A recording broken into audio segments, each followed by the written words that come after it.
नाही, हा वेगळा प्रश्न झाला. एकनाथ शिंदे यामध्ये की नाही याच्याबद्दल मला डाऊट आहे. ते पोलीस तपासामध्ये येईल. पण रुपाली चाकणकर 100% यामध्ये सहआरोपी बनतात. तरी तिच्यावर काही अजून काहीच कारवाई नाही नाही, हा मुद्दा वेगळा आहे ना. मी ऍक्शन नाही घेऊ शकत ना. मी फक्त जाहीर सांगू शकतो. मी ते सांगतोय जाहीर. आता आपण उघडपणे असं म्हणून राहिले की बाबा या सरकारचा जरा हे बाप आहे. मग आता हे यांच्या निदर्शनात आल्यानंतर आता काय करू शकतो आपण? ते म्हणून तर मी जाहीररित्या बोलतोय ना.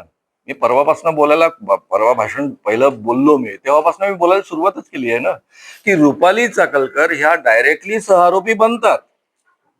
कारण हे ऑलरेडी प्रूव्ह झालेलं आहे. त्यांनी फोनाफोनी केलेली आहे, त्या पत्रकाराला झापलेलं आहे. एकनाथ शिंदे हे बळी आहेत की सहआरोपी बनण्याच्या पद्धतीनं त्यांनी मदत केलेली आहे, हे शोधावं लागेल. ते पोलीस तपासात पुढे येईल ना. मी उगाच कशाला आरोप करू?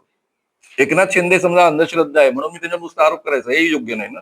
जसे आता आतापर्यंत ईडीच्या दाढीकडून जसे लोक चूक केले तसं हे प्रकरण मी आता नाही, आता हे तुम्ही चूप नाही राहणार. मी आता का बोलायला सुरुवात केली, कारण तुम्ही हे प्रकरण अशा स्टेज पर्यंत आणून ठेवलं की ते आता मागे नाही राहू शकत. याच्यामध्ये काय होईल की बाकीच्यांवर ऍक्शन नाही होणार, राजकीय सोयीनुसार एवढं होईल. आणि ते होणारच आहे. त्याच्याकरता आपलं दबाव बनवणं हे आपलं काम आहे. पण त्या दबावाला ते बळी पडतीलच असं नाहीये, कारण हे सरकार काही लोक दबावाला बळी पडणारं सरकार नाहीये. बाकी सगळे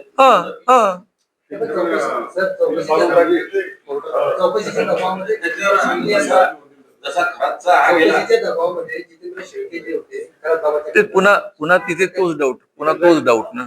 मुळामध्ये त्यांनी मुद्दाम झालेला आहे, अपघात झालेला आहे, काय झालेला आहे हे आपण ठामपणे नाही सांगू शकत. तर मला असं वाटतं की ज्या गोष्टी आपण ठामपणे सांगू शकत नाही त्या आपण बोलू नयेत, असं मी स्वतःपुरतं ठरवतो. हा, बोला. या जिल्ह्यामध्ये पण आपण म्हणताय की अशोक खरात जो भोंदू बाबा आहे त्याचा जबाबदार देवेंद्र फडणवीस सरकार, परंतु एका पोलीस अधिकाऱ्यांनी अशी नाही, असं नाही, तुम्ही चुकीचं वाक्य नका. अशोक खरात सारखा बाबा एवढा मोठा बाबा झाला, याला जबाबदार महाराष्ट्र सरकार देवेंद्र फडणवीसचा आहे. माझं तेच म्हणणं आहे की तुम्ही असं नाही तुम्ही देवेंद्र फडणवीसांनीच या बाबाला चव्हाट्यावर आणलंय असे पोलीस अधिकारी. बरोबर आहे ना, फॅक्ट आहे ना. मग मी आता सांगतो काय तुम्हाला. बरं झालं तुम्ही हा प्रश्न या पद्धतीने विचारला. नाही ठीक आहे, तुम्ही हा प्रश्न या पद्धतीने विचारला त्याबद्दल धन्यवाद. प्रदीप मिश्राच्या विरुद्ध तक्रारी गेल्याची मला माहिती आहे. पोलिसांचेच मला फोन आले होते. धीरेंद्र कृष्ण महाराजांचं तर मी स्वतःच कंप्लेंट केलेली आहे, ऍक्शन झाल्या नाही. खरात बाबावर काय ऍक्शन झाल्या, काय तुमचा अंदाज आहे? खरात या बाबामध्ये जर समजा देवेंद्र फडणवीस मुख्यमंत्री यांच्या जवळचे 4 मंत्री असते ज्यांच्यावर त्यांचं प्रेम आहे, विश्वासातले आहेत, ऍक्शन झाली असते. ऍक्शन झाले याचं मूळ कारण आहे एकनाथ शिंदे, रुपाली चाकणकर यामध्ये इन्व्हॉल्व आहे. हे जरा कृपया समजून घ्या.